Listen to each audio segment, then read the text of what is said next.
because that'll be awesome. Because we like to be live. Dun, dun, dun, dun. Let's test, and that looks live. Let's see if chat shows up. There we go, chat shows up. Very nice, very nice. Good evening, everybody. Hope you guys are doing quite well. This evening we will be doing two videos. First video we'll be doing is covering our shot breakdown for the session we had with Mia. Now we'll be covering the settings that was used, as well as every single bit of gear and the placement of that gear to get the really good results that I got from that session. So hopefully by me doing this, it will help you guys to see how easy it is to set up your scene and how easy it is to work with things as such. So without further ado, let's jump over to my screen and have a look at my little thingy that I did, so we can see how we can do a nice little shot breakdown and just cover all the things that we required. So first things first, I took a little photo for us to have a look, so we can see the curved reflector. You can see our main light at the top, and we can see our secondary light on the back hand side like that. So let's go through our camera settings first. So for this entire shot we used the Canon 5D SLR. Oh wow, that's tiny text. Let's make that bigger. There you go, it should be much bigger. There you go. So we use the Canon 5D SLR for all of our stuff. 5D SLR. Thank you. Still looks a bit small though, so let's do this. We're going to resize this entire thing to about 70% ish. There you go. That should give us a little bit better space to work with. Full, is it 100? Zoom out a little bit. Oh, go away, stupid thing. Zoom in. Huh, it just keeps jumping around. Anyway, so let's go through the settings that we used. So first things first, the camera that we used was the Canon 5D SLR. Now, why did we use the Canon 5D SLR? Because it has a very large high megapixel sensor, and on that Canon 5D SLR we used the 24-105 f4 lens. We mainly shot this lens at f5.6. For our camera settings, we had ISO 100 with a shutter speed of 1/160. And these were our settings for the entire session, because it's very important to remember that we want nice results, so we will set our camera up to give us nice results. So let's go and see. Hi sir, recently joined. Hi Serge dude, welcome. We're doing a shot breakdown this evening, so we can go for all the settings that were used, lighting positions and such, and how we achieved really good results by just doing the simple things. So first things first, we used a gray backdrop. So let's add in our backdrop. Zoop. And this was our backdrop. So the reason I like using gray as my backdrop is because it allows me to just get better results. It just works easier for me when I'm working with my subject, because I like gray. It is just a nice color. I could go white, but then it will be a little bit too bright for my personal taste. I could go black, but then it's a bit too dark for me as well. Now our subject placement was very important, because as you can see, my background has marks on it. So the way we can hide those marks is we need to make sure that our subject isn't sitting too close to the wall. So our subject was sitting here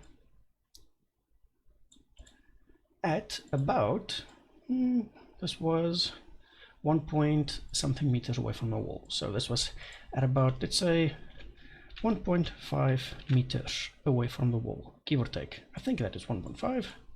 It looked like 1.5. So our subject was far away enough from the wall to the point where we could eliminate the shadows on the background, and we can control them much better by simply moving our subject away from the wall. Because remember, if your subject is too close to the wall, more of the shadows will fall onto the wall. But once we move our subject away from the wall, we can then start to soften down our shadows. We can control them much better, as well as it allows us space behind the subject to move in a background light if we wanted to. So that was our subject's position. Our camera was positioned straight from the front with our lens at 70mm zoomed in.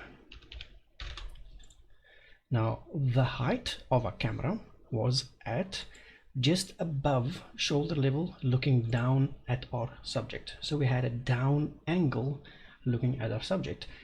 Why did we choose a down angle? Because we want a nice flattering camera angle for our subject. Sure, we can shoot straight on, but straight on isn't really going to give us the best results. So I always like to move my camera a little bit higher, angle it down at my subject, and that allows me to just get a better angle overall to work with.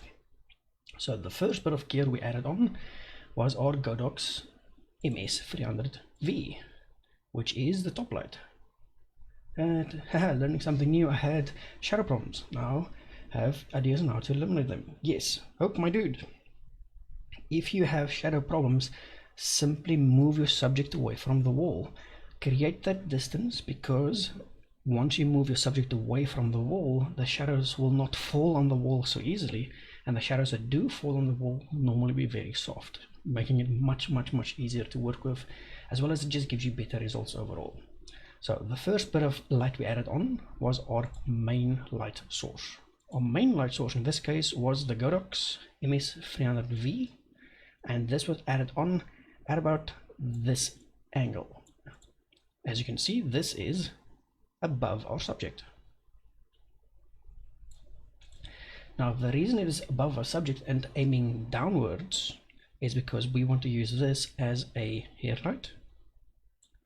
As well, because we're using it as a small kind of hair light, it allows us to just get a little bit more detail on the subject's hair. As well, we've got this big reflector that we're using in the front as well.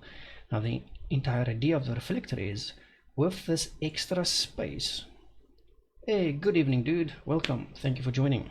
So with this extra light on the front side, we will be using that light to reflect light back at our subject. So we also added on a curved reflector right in front of our subject, angled slightly towards our subject. Now the reason for the curved reflector is it allows us to fill in the shadows without adding an additional light, because I just wanted to do a 2-light setup, and the easiest way to do this was just to position it like such. Now for our power settings, our Godox, as you see the color of the text, oh, that's way not good. Let's go to this one. So our Godox MS300V was set to 1/8 power. So that's an 1/8 of a power on our light, because at this power level, the amount of light that it would give us would be just enough to light the hair and give us a lot of light to the front, where it will hit our curved reflector, which will then just bounce light back at our subject. So that was our main light setup. With this light setup, we basically did the entire shoot. Do we have an alternative in case I don't have a reflector? Yes, there is a very awesome alternative. Where's mine? Oh, mine's still in the studio. You can just use a 5-in-1 reflector and do exactly the same thing. That's all, because you can get a 5-in-1 reflector for very cheap, and you can just add on, instead of a curved reflector, a 5-in-1 reflector with the silver side, and that will also just bounce the light back in. The reason I use a curved reflector is it comes with a nice stand, making it easy for me to set it up and angle it at a different angle. But if I didn't have a curved reflector, I would literally just use a 5-in-1 reflector with the silver side. Give us exactly the same results, with a little bit more of a fiddling around, but it will still work perfectly awesome for us. So I use the curved reflector simply for the fact that it's more convenient for me to use that. So we added our curved reflector or 5-in-1 reflector. There we go. That's spelled wrong. Reflector. My spelling is bad. I take photos. I do not do spelling stuff. There you go. So we added on our 5-in-1 or our curved reflector, but instead of the curved reflector, we can also use a 5-in-1 reflector with the silver side, and it will give us exactly the same results. So that's a nice thing. We can save a bit of money there if we really did want to go on with much cheaper. So apart from our main light, we also had a second light. So for our second light, we used the Godox V1 speed light on a stand, positioned just to the, let's grab a thingy, positioned right here, angled down at our subject. And you can see it just poking its head out this side. And the reason we had that is because that will allow us to get this nice bit of yellow glow on the side of a subject, because that is our hair light. But we did change this. Now it's very important to remember that we did change this because the subject didn't like the hair light. If a subject doesn't like the hair light, we change the hair light. Simple as that. So let's see if I can zoom in a little bit. No, I cannot. Oh, that is so annoying. Maybe we can do it just like this. Oops.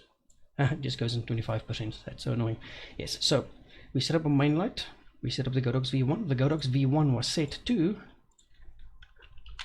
Godox V1 was also set to 1/8 of a power, because it just works a little bit better for me, especially at the distance and what it has, and we never changed the power on that as well. So for the Godox V1 we had it at 1/8 of a power, and that gave us a really nice awesome light to work with, and that was angled downwards at our subject's hair, making it easy to get a nice little hair light. We did change this. How did we change this? Well, we moved the Godox V1 from the top to the bottom and we angled it. So as you can see here, there is the V1 on a light stand behind our subject.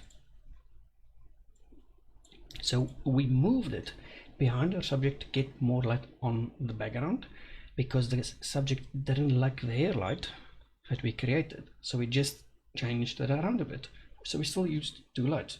Light was still at exactly the same power level. So let's go back to the little drawing. So we moved the Godox V1 from this location. We moved it down to about more or less shoulder or elbow height behind our subject, aiming it at the wall. Now the way we aimed this was very interesting. So we moved this forward a little bit. Let's just move it, aiming at the wall behind the subject, and this wasn't pointing to the wall like this. Change to black. No, I want black. There you go. So it wasn't pointed to the wall like this. No, we angled that light, so this light was pointed to behind our subject at an angle. That's a bad angle, like that. Yes, like that.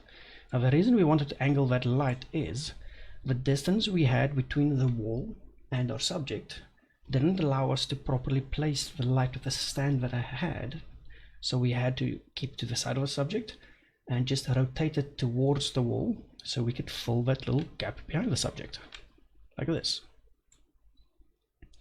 See, so we didn't have the light right behind our subject. We moved it behind our subject, yes, but not directly behind our subject.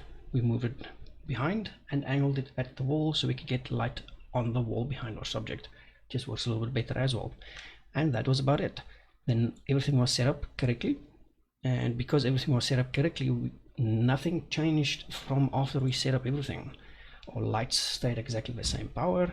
Our subject remained at the same position. Very, very, very important, because our light was set to be correct at the middle of this reflector.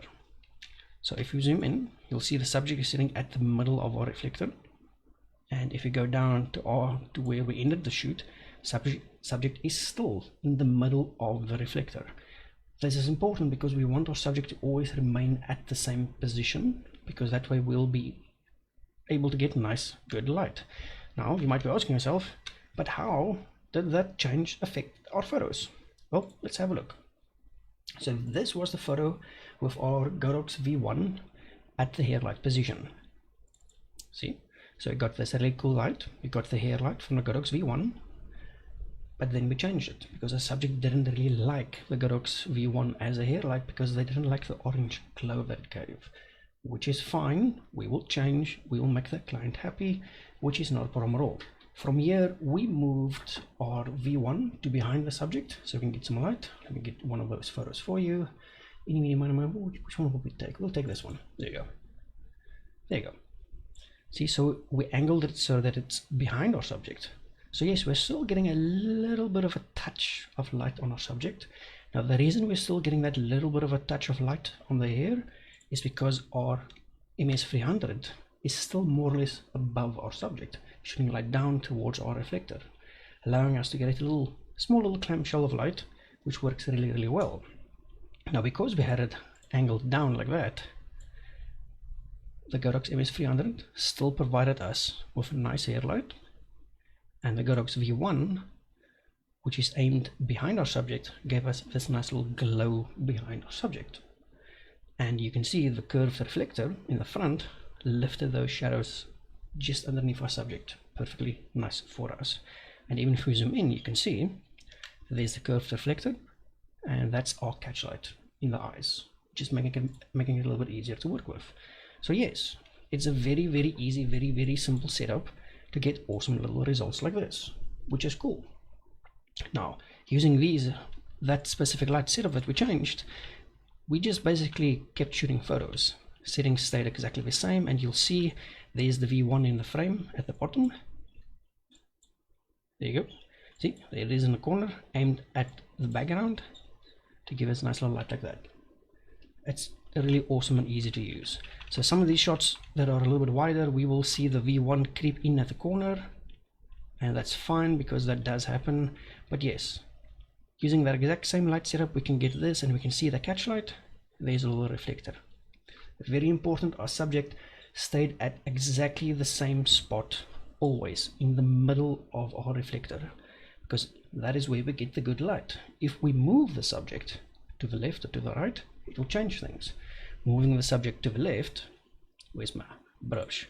If we move the subject that way, the power of the light will now need to come down, because with our subject moving more this way, they might be affected differently by the light, as well as the reflector might miss them completely.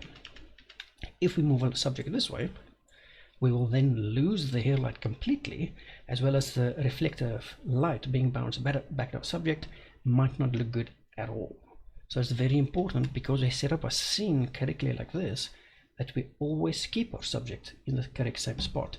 I normally use masking tape for this because it just makes my life easier. Masking tape is good tape. So let's check one of our test shots that we did after we changed all of our settings.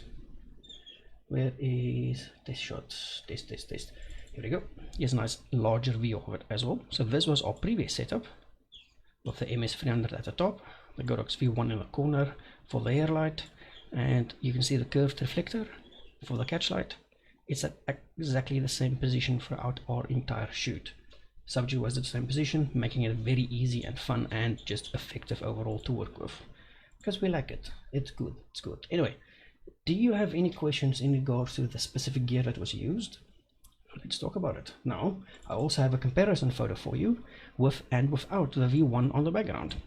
So the left hand side, we didn't have the Godox V1 on the background. On the right hand side, we added the Godox V1 to the background, just so we can get that nice little pop behind our subject. Because it's important to remember, we want to get the best results from our subject. So left side is without, right side is with. Small changes have big impacts on what you do with your shoot. It's good. We like it. So let's see if I can get another cool little one for you. Let me just quickly scroll through this. And then we also have some photos of where we started to adjust our light.